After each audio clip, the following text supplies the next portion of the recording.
You must work on yourself continuously.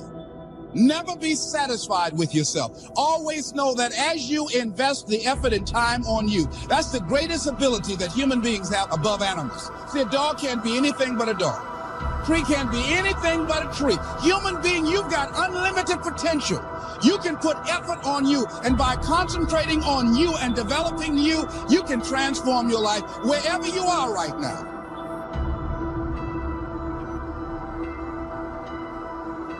And as you continue to work on yourself, you will begin to expand your vision of yourself.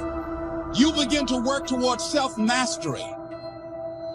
And you will begin to see it reflect itself in all the dimensions of your life, your mental life, your physical life, your social life, in your relationships, your monetary life. So concentrate on developing yourself. The next thing is develop a health plan. See, you can't feel well and do well if you don't have good health. You can't perform if you don't have your health. Your health is valuable.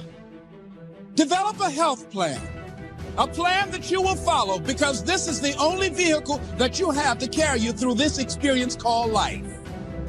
And you want to take good care of it because you love you enough. You care enough about you. And that's not easy. It is not easy having a health plan and sticking to it. You want to live life with energy and passion. You want to make a conscious effort to be lively. You want to be happy. You got a lot to be thankful for. So you've got to learn to stand up to yourself inside yourself and short circuit, override that conversation that's always going on. 85% of what that conversation will tell you is negative. It's negative. It will tell you you're tired when you really are not tired. It will tell you you can't do it. It will fill you with fear. So you've got to watch that conversation. And when you find it going on, you've got to stand up to it and say, I'm going to do this anyhow. I'm afraid, but I'm afraid not to do it. And I'm not going to let you stop. The biggest challenge that you will have in life is you. There's an old African proverb that says, if there's no enemy within, the enemy outside can do us no harm.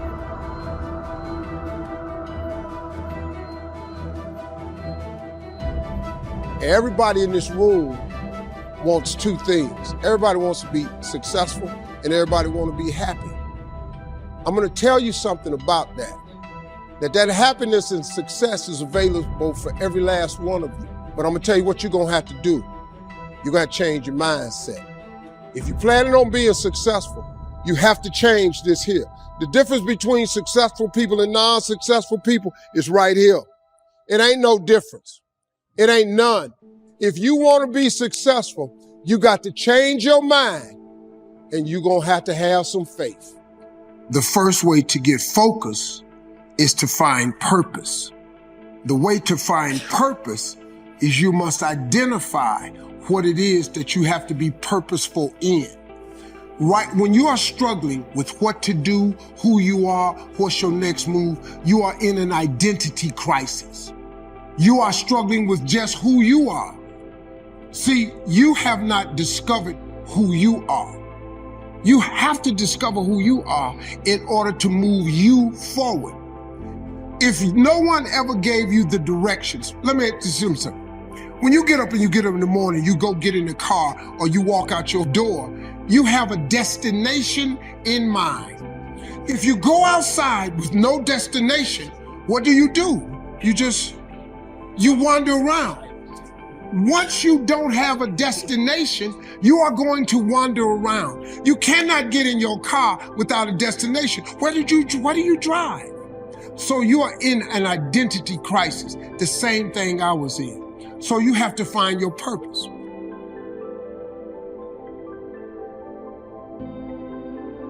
What do you want? What gives you your life?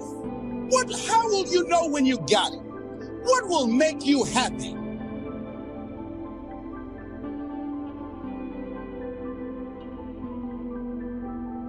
You need to know. You need to start asking yourself some questions. What do I really, really, truly want?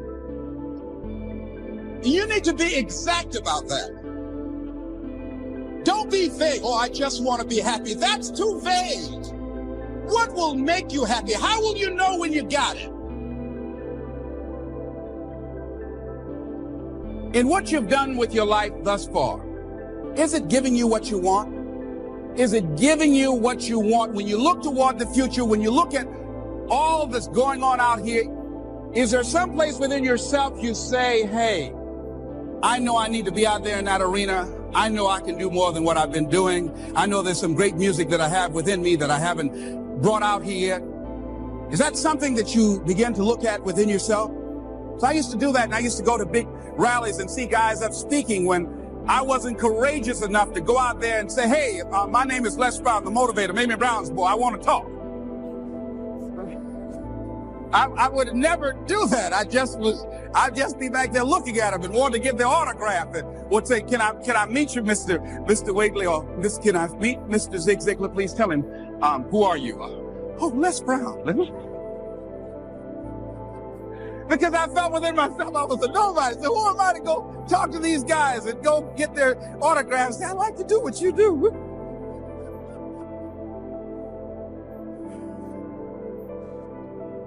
See, I say if you look at your life, and if you're not getting what you want, you owe it to yourself to do something differently.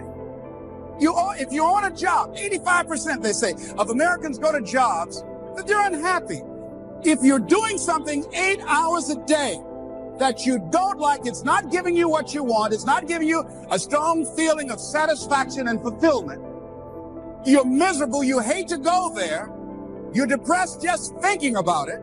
You sing the Thank God It's Friday song every week. It's giving you headaches just thinking about it on Sunday afternoon after the football game goes off. If that's what it is, you owe it to yourself to start strategically working to change directions. See, but you know what most people will do?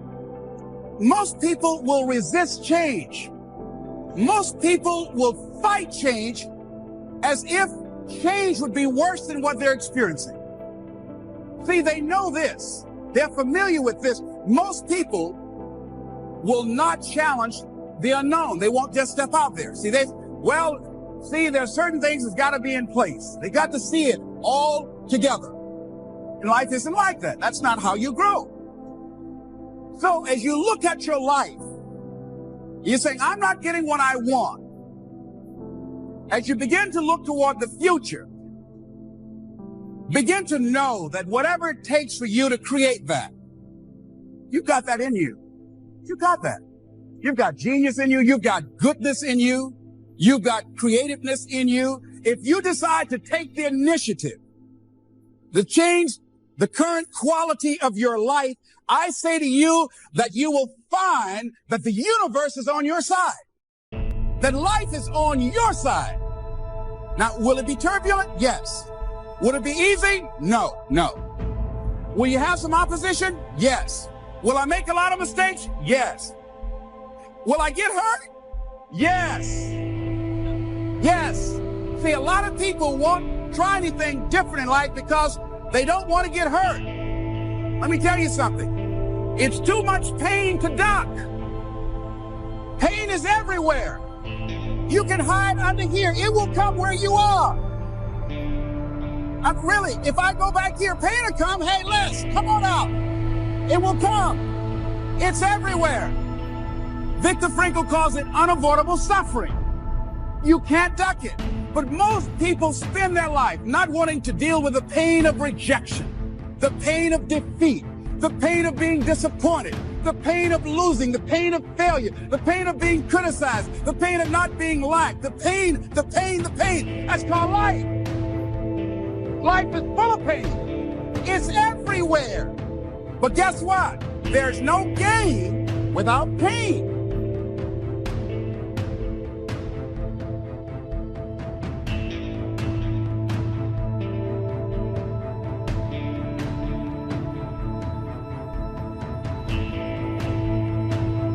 A lot of things that happen to us that we think are negative or bad experience, these are lessons in what in what not to do. This is a way to have a bearing, or look out for it the next time. You know, you got me once, you can't get me again. I'm telling you, man, if God got you through it, it's done. Move on. You have got to move on. I use this analogy all the time. I'm going to add a little bit to it. Bishop Jakes told me you cannot drive your car looking in the rear view mirror. I was talking to a young singer yesterday who I ran up into. And man, let me tell you something. This analogy, or I told him, we had about 20-minute conversation. See, you know what your rear view mirror is actually for in your car? I was just tripping on this one. Actually, your rear view mirror is designed, and this is what I use it for. After I pass a car and I want to merge into that lane, or I want to make another move, I look up in the rear view mirror, and all I use it for, it shows me that I've gotten past it and I got enough room now clear to make my next move. That's what I use my rear view mirror for. I use my rear view mirror to just glance up every now and then to see what's coming up on me. That's all I use it for. The rear view mirror, when you're passing through something, listen to me real close. Your rear view mirror on your car is after you're passing something or you're passing by something, you can look up in the rear view mirror and it lets you know you're past it. You're beyond it. It's clear now. It's in the past. You no longer have to deal with it as the car that was in front of you blocking your way. You have passed it. You look up in the mirror. You've cleared it. Now, if you want to switch lanes, you could slide on over. You got room. But that rear view mirror also lets you see if anything is coming up on you. And you just need to glance, because if you moving forward, ain't a whole lot can come up on you. You just glancing every now and then. And it reminds you that you got through something and you got beyond something. That's what the rear view mirror for. Now let's talk about that windshield. Why you think that windshield's so big on your car? That's the biggest window on your car. You know why the windshield's so big? Because it's where you're going. Because even the automobile makers want you to have a wide view of where you're going. Because it's the pain of regret that you experience. If I had it to do over again, that's a pain. Don't you know that's something? When you know, I was in a seminar once and this lady stood up. If I had my life to live over again, she talked about all of the things that she would do. And you can feel the pain of regret in her voice. The pain of regret. She still experienced pain. She was trying not to experience the pain of defeat, the pain of disappointment, the pain of loss, the pain of lack of support. And she still experienced pain. It was right there. We can't get around it. Most people are governed by their habits, their fears, and the opinions of others. A lot of people never try anything differently because they have been convinced by people in their lives that they value that they can't do it. They're living within the context of the opinions that other people have of them, the low expectations. Many people doubt themselves because when they thought about doing something at some critical point in their lives, somebody they respected and honored, somebody they believed in, somebody that they loved, someone they trusted said, you can't do that. And they accepted that. That's why I didn't go off to college. I had an instructor that I believed who said, you're not college material, Mr. Brown. You're not as smart as your brother Wesley or your sister Margaret Ann. You're not college material. Why don't you try and get you a job at the post office? Try and do something with your hand, or go down to the Miami City Sanitation Department and see can you get a job there. Or why don't you try and go into the Army? I took that test, Mr. Tellers, already. What happened? I failed. I told you. Anybody fail the Army test, you're really in trouble. So I went down to the sanitation department to try and get a job because that's what I believe was possible for me. As you look at your life, ask ask yourself the question, what would your life be like? What would your life look like if you decided not to care what people thought of you? What would your life be like if you decided to give up some of your fears? What would your life be like if you decided to become courageous? What would your life be like? If you decided to act on your dream, if you did what you felt in your heart. You know what courageous means? Tom Rusk and Randy Reed said. They said that courage comes from a French word which means of the heart. How does it feel to you? He says it's courage, it takes courage to live. He says most people go through life not allowing themselves to step out because they don't want to let go. They don't want to be blown around. They don't want to be moved. The courage to face life's whirling wind of contradictions. The courage to love yourself. The courage to love. For years, I was afraid to love. The courage to take a chance. The courage to be who you are. He says, courage isn't for somebody else, for medals, applause, or moral debts. Courage is what at that moment feels most right for you. Not just situational ethics, but what feels right in your heart. The word of the heart. What feels right in your heart. One great philosopher says, cowards die many times before their deaths. The valiant never taste of death but once. What does that mean? That valiant people aren't afraid? No. It means that they experience that fear and they move forward. They move forward anyhow. Many people are dead now. Many people are allowing their dreams to die. Many people are allowing their ideas to lie dormant and collect dust. Many people have all this talent and ability that they are allowing to be buried inside of them, that they will take with them to their graves because they didn't have the courage to be who they are. And I say, as you begin to look toward the future and manifesting your greatness, it's going to take everything in you, that your life deserves the concentrated effort to begin to look at how is it that I can express more of me? How is it that I can bring my ideas out here now? How is it? And start living with a sense of urgency because you're here today. You're gone today.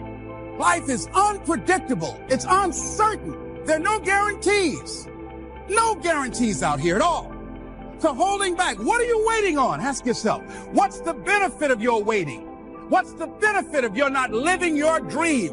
What's the benefit of not listening to yourself? Oh, please, listen to yourself. You know the feelings. If you start listening to the feelings in your heart, and I'm doing it now more every day, I find that my feelings, I can trust them. Think about that windshield, man. Why is that windshield so big? So you can see where you're going. It's way more important where you're going than where you've been. Don't you see that? That's why the rear view mirror is so small, because it is nowhere near as important as it is as to where you're going.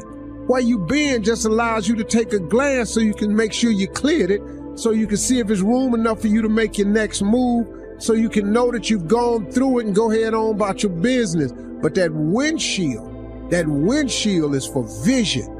A man without a dream or vision shall perish. That windshield is for somebody going somewhere. That windshield is for somebody up there trying to make another move. I'm gonna go right, I'm gonna left, I'm gonna get off on this exit, I'm gonna take this detour, I'm gonna handle this sign, there's a new route.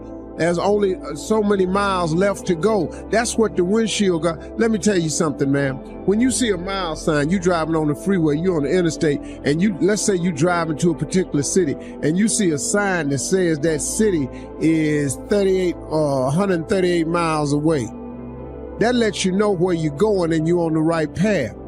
Now, if you keep looking in the rear view mirror, you'll never know how close you are. You'll never know. Because you're driving your car, looking in the rear view mirror, you all on the shoulder, you hear them rocks up under your car, you done scared yourself to death. Because you know why? Because you keep looking in the rear view mirror. Get out the rear view mirror. If God got you through it, it's done. Move on. You can't drive your car looking in the rear view mirror. You can't. If you keep looking in the rearview mirror, you're going to keep crashing your car. There's a reason why the rearview mirror is this big and the windshield is this big. That's a reason for it. Because all the rearview mirror does is allows you to see what you've passed and to prevent what you've passed from coming up on you again. That's all the rearview mirror is for. The windshield is your future. It's where you're going. It's where you're headed. I hope you all picked up this today. And think about that, how that affects your life. If you got someone who you feel has wronged you and you carrying that, that's like a cancer. And all it's doing is eating away at you. Do you know how many people I've had to forgive that have never asked me for forgiveness? You know how many people I just let go so I could just go where God had for me? Because I just ain't had no more time to spend no more time thinking about that. Let that be a lesson to you. You know what my father told me a long time ago? He said, son, when a fool is talking, listen very carefully. Because listening to a fool is important. Because knowing what not to do is just as important as knowing what to do. Look, man, if you got something that's been bothering you in your life, get past it. I've always known this, but somebody told me something one time about forgiveness. Forgiveness is not for the other person. Forgiveness is you. See, your unwillingness to forgive another person is like you sipping the poison, waiting on them to die. You can't sip the poison of unforgiveness and expect them to die. Forgiveness is for you. And I say to you that as you look toward the future, you look at life on a daily basis. If there's something that you have been given, if you've heard something within yourself that you know that what you're doing now doesn't fit for you, it doesn't work for you, it's not giving you what you want, and there's something else that you want to do, don't allow that inner doubt in you to talk you out of it, to build a case on why you can't have it, to tell you why you're not good enough. You ignore that inner voice and all of the external voices. Don't judge the possibilities for what you can do based upon the circumstances, because the circumstances won't determine who you are. Don't determine what you're able to do based upon your resources. Don't determine what's possible for you based upon where your life is right now. Where your life is right now is not you. That's just what it is right now. But the possibilities for you are unlimited. If you're in a rebuilding process, it's unlimited. If you're coming back from adversity and devastation, it's unlimited of what you can do.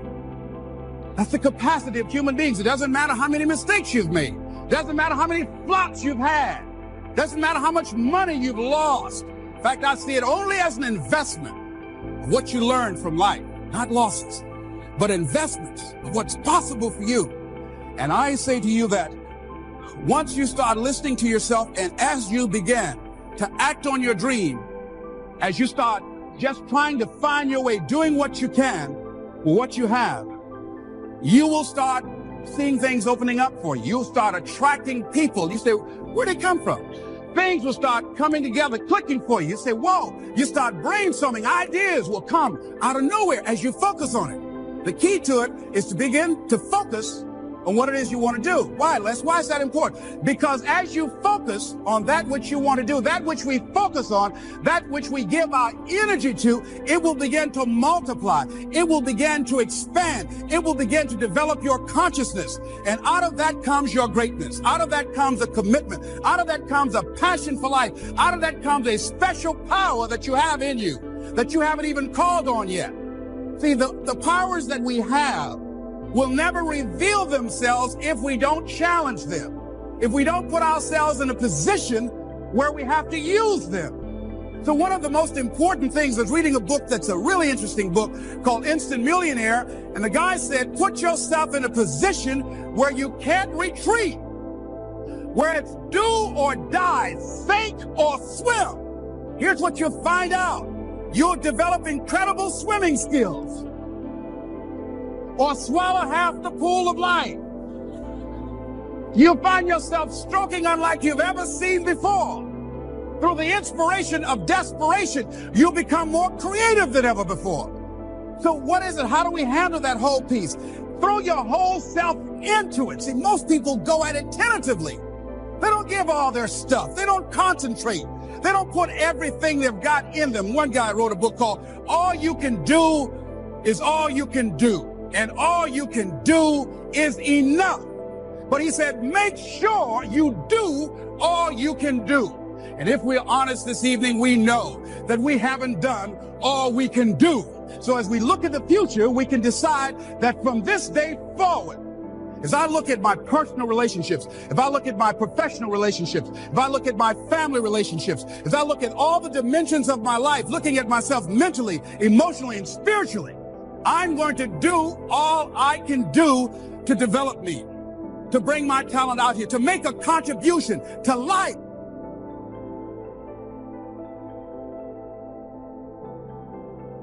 Credit goes to our awesome patrons who make videos like this one possible. Consider joining them to support our work. You can also support us by subscribing to our channel and clicking the bell button to get notified when our new videos are released. And as always, thank you for watching.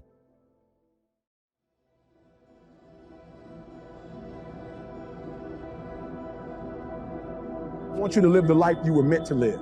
Some of you are not transitioning because you're okay with the life you have. And I'm telling you, when I walk out, I want to be an example of you can start from wherever and get to wherever you want to get to. That's what I'm asking you to do. What fuels you? The reason why you're so lazy is not because you don't have the ability. You're so lazy because your dream's so small. Everybody sees people who look great, who have all the confidence, who have all the self-esteem, who have all this ability, who have all these things going for them, and they think they got it all figured out. They think it's easy for them, and that's one of the justifications that they tell themselves, all right? It's not like there aren't days I don't want to go to the gym. The truth is, most of the days I don't want to go to the gym, but I do, even though I don't feel like it. It doesn't matter if there's a fucking tornado, if there's a snowstorm, if there's a hurricane, if the fucking world is on fire, the job has to get done. It's about executing regardless of your emotions. You're waiting for all the situations to come together perfectly, and I'm telling you, you cannot wait. You got to start working right now. To take that first step towards greatness, it's very hard. That's the hardest step we're going to do, that first step, right? That first step towards greatness is hard. What's a lot harder is when time expires in life. You look back on your life, knowing you could have been great.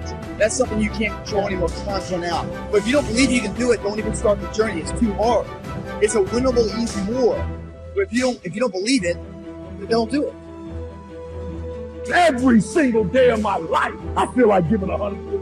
Every single day. Somebody said yesterday, each you gave 120. What you gonna do tomorrow? I said, I don't know. Give 140. I don't know, but I don't have days where I don't feel like it. Why? Because I'm counting on me. My wife's counting on me. My son's counting on me. I don't have days to wait.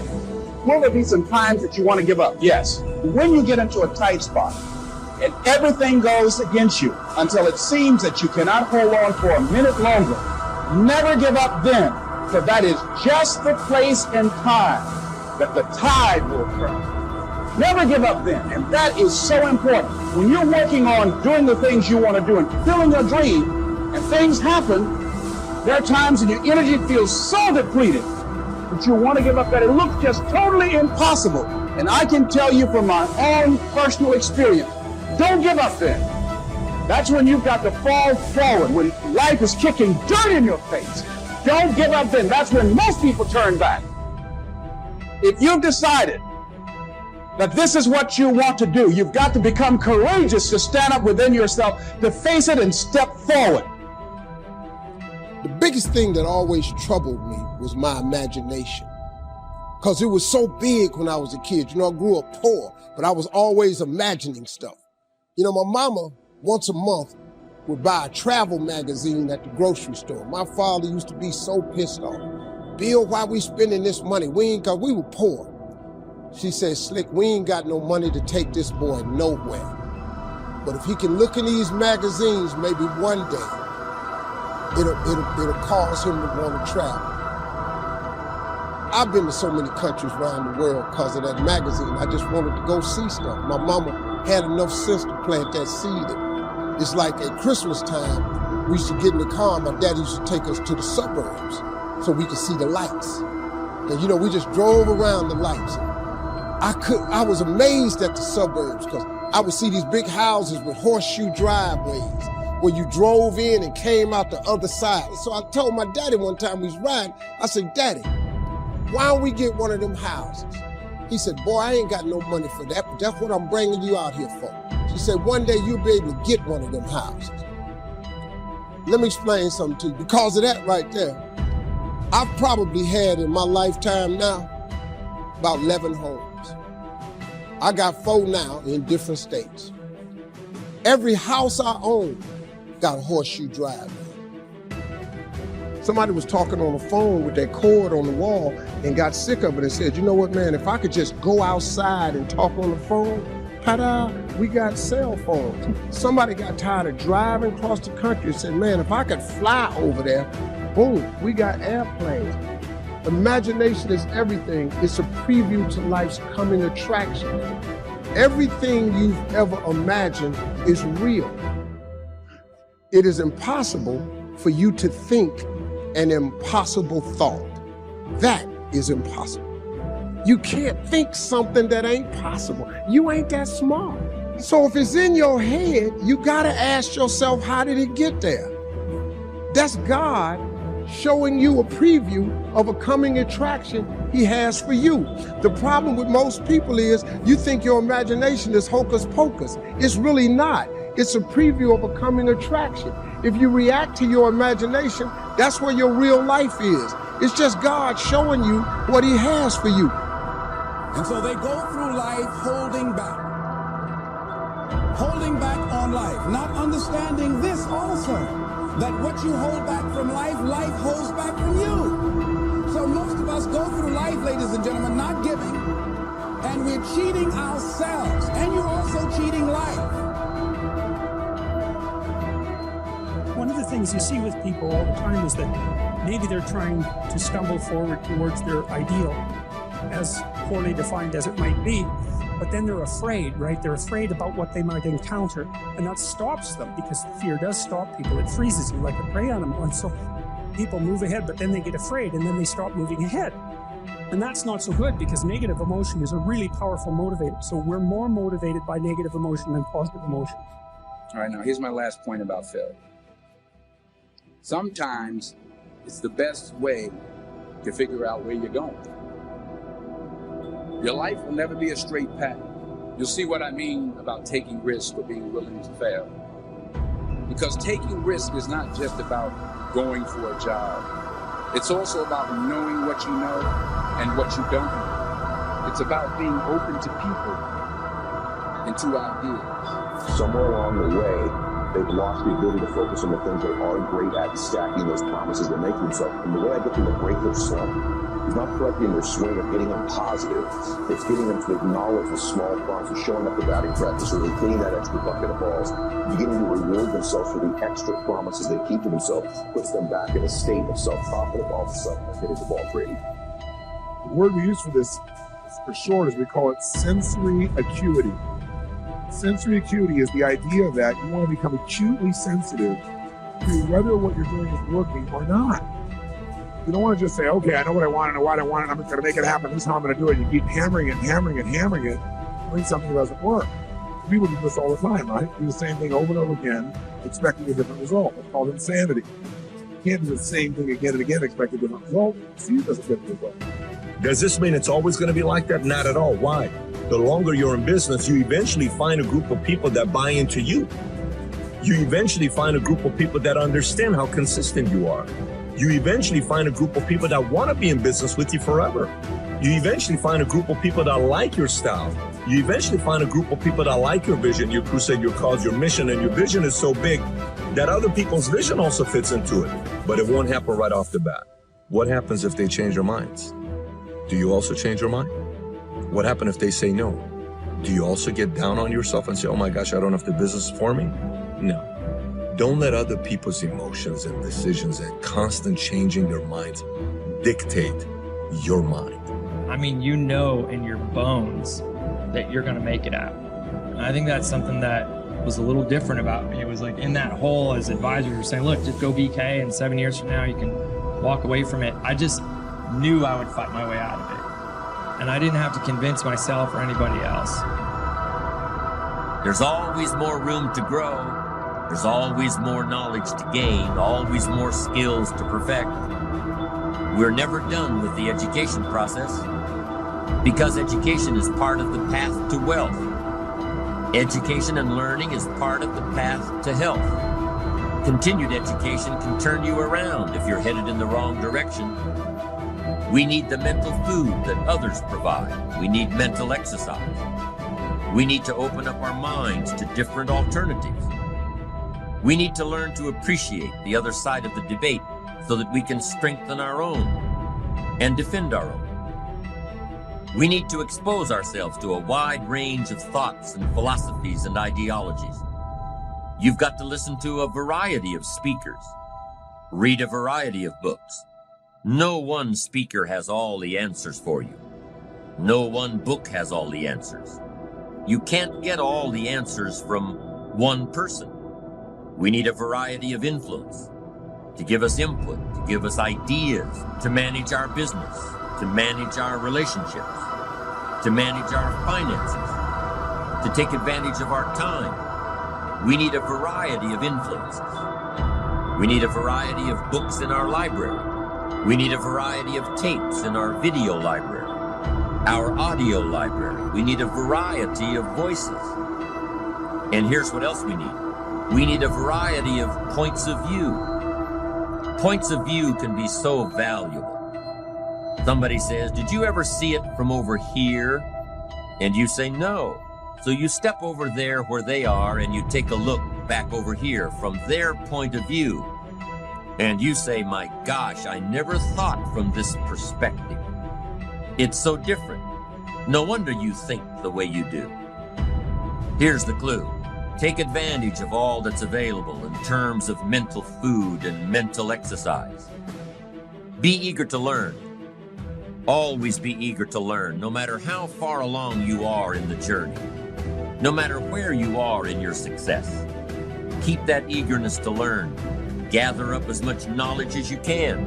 And then what? Debate it. Put it all on the table and look at it. Dissect it. Turn it around and stare at it. Ask questions. Make statements. Don't take it for granted that one person has all the answers you're looking for. Take their knowledge, but don't take it as the only knowledge. Make sure that what you finally do, the model you develop of strong appreciation for your own style and your own methods and your own process for achievement, make sure that what you finally do is a product of your own conclusion. That's what's valuable. Not to just go do what someone says without debating it. Consider the source and then do it your way. You can take an interest in what someone says, digest it, take notes on it, but then debate it. Look at it from all angles. Be a student, not a follower. Building your ambition is a process unique to each and every one of us. Gather all the knowledge that you can. Then develop your approach as a product of your own conclusions. Your own conclusions, not someone else's conclusions. Your own conclusions. You can't fall for other people's philosophies. They may not be right. As you collect knowledge, you must sort through it and find out what's valuable. Then you can develop your own philosophy. And your own philosophy becomes the most important of your guidance systems, one of your guiding lights. So develop your own plan, lest you get into trouble with someone else's. And debate the plans of others, the philosophies of others, the achievement styles of others, the way others appreciate themselves. Debate all this. Why? Because it affects everything. The value you place on your plan, the value you place on yourself, the value you place on life in general affects everything around you. It even affects how you respect time, the 24 hours a day given to each of us to do with as we please. There's a connection between appreciating yourself and appreciating and respecting time. People who appreciate themselves understand and respect the use of time. Here's what I call the best kept secret of the rich. Interesting discovery that I made one day. I couldn't believe it when I found out that rich people have about 24 hours a day, and poor people have about 24 hours a day. Wouldn't that drive you mad until you found out what the difference was? I'm telling you, the difference is in the management of the time. A few simple disciplines practiced every day, and your whole life can change. Your future can change. Your income can change. When they was living, they told me one time, they was sitting up watching TV. My daddy looked at my mama and said, Bill, he called my mama Bill, and said, can you believe that this little boy we had on TV? She said, Slick, I can't believe this. I used to send my daddy $5,000 a week. You know, when I first got on TV, I was making $55,000 a week, so I sent my mama there $5,000 a week. When I got into Kings of Comedy, my father was still living. I showed my daddy one time how much money I made. He said, boy, it take me 4 years to make this kind of money. So I was able to give them something with my life. I always wanted God to just lift me up, so before my mom and them left this world, I could give them something. I bought them everything, man, houses, cars, furniture. I bought them everything I could think. Try. I'm 62 years old. I still want them to be proud of me. I'm still hoping that they in heaven watching me, and they see me turn into something.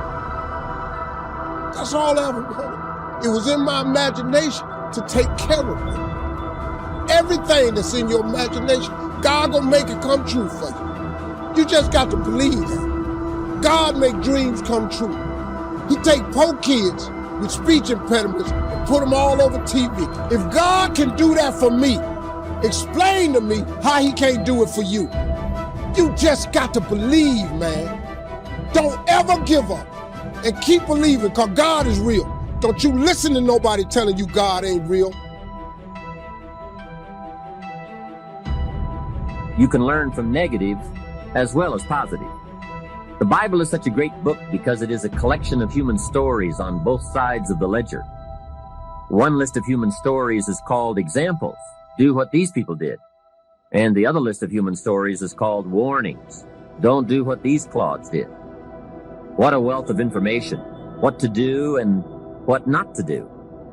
I think it also means, however, that if your story ever gets in somebody's book, make sure they use it as an example, not a warning. All the successful people I know and work with around the world are good readers. They just read. They are so curious that they are driven to read because they just have to know. It is one of the things they all have in common. Here's a good phrase: all leaders are readers. And they use cassette programs too, especially while they're in the car or during other times when they can't read. Cassettes can help all of us easily pick up new ideas and new skills. Did you know there are cassettes and books on how to be stronger, more decisive, a better speaker, a more effective leader, have a better effect on other people, become more loving, develop personality, get rich, develop influence, become sophisticated, and people don't use them? How would you explain that? Did you know that hundreds of successful people have written their stories in books and told how they did it on cassettes like this, and people don't want to listen? How would you explain that? The guy's busy, I guess. He says, well, yeah, if you worked where I work, by the time you struggle home, it's late. You've got to have a bite to eat, watch a little TV, and get to bed. You can't stay up half the night and read. And this is the guy that's behind on his bills. He's a good worker, hard worker, sincere. But remember, you can be sincere and work hard all your life and wind up broke, confused, and embarrassed. You've got to be better than a good worker. You've got to be a good reader, a good listener. At least you could hear a good cassette on the way home, right? Now, you don't have to read or listen to educational cassettes half the night. Although if you're broke, it's a good place to start. But here is all I ask, just 30 minutes a day. That's all. Stretch it to an hour if you can, but at least 30 minutes. Hear or read something challenging, something instructional, at least 30 minutes a day. And here's the next key. Every day. Don't miss. Miss a meal, but not your 30 minutes. Hey, you can get along without some meals, but you can't get along without some ideas, examples, and inspiration. There's a Bible phrase that says, humans cannot live on bread alone, or food alone. It says the next most important thing to bread is words. Words nourish the mind. Words nourish the soul. Humans have to have food and words to be healthy and prosperous. Make sure you have a good diet of words every day. I told my staff one day, some people read so little they have rickets of the mind. And also remember to properly feed the mind, you must have good balance. Don't just read or listen to the easy stuff. You can't live on mental candy. Here is a thought. Why not call good books and cassettes tapping the treasure of ideas? That's it. Tapping the treasure of ideas, like you're doing with this program. And if somebody's got a good excuse for not tapping the treasure of ideas for at least 30 minutes every day, or spending the money and getting the books and cassettes, I'd like to hear it. Invest the money. Get the cassettes and books. The best money you can spend is money invested in your self-education. Don't shortchange yourself when it comes to investing in your own better future. Let me tell you the problem with your imagination. The problem with your imagination is you tell it to the wrong people. If you want to kill a big dream, tell it to a small-minded person. Do you know how many times God has showed you something in your imagination that you knew was just for you? You were so excited when it came to you, you went and you shared it with your family and friends. You know what they did? They shot it down. You know why they shot it down? Because they couldn't see it. You know why they couldn't see it? Because God didn't show it to them. He showed it to you. He showed you the evidence of things not seen. See, they might love you, but they don't know what God gonna do for you. My teacher thought she was sparing me. Take your stupid self up there and try to audition for TV with this stuttering problem. She thought she was saving me. She might have even meant well. But she didn't know that. See, your mama and them, your cousin them, your friends, they don't know. See, you gotta be careful when you share your imagination with small-minded people. Nobody else can see your imagination but you. But see, it ain't just you imagining stuff. It's your God showing you a preview of a coming attraction that he has for you. If I'm manipulating you, I'm trying to get you to do something. If I'm leading you, I'm trying to get you to do something. And many of the tools are very similar. So what's the difference between me leading you and me manipulating you? It's very easy for me to answer that question.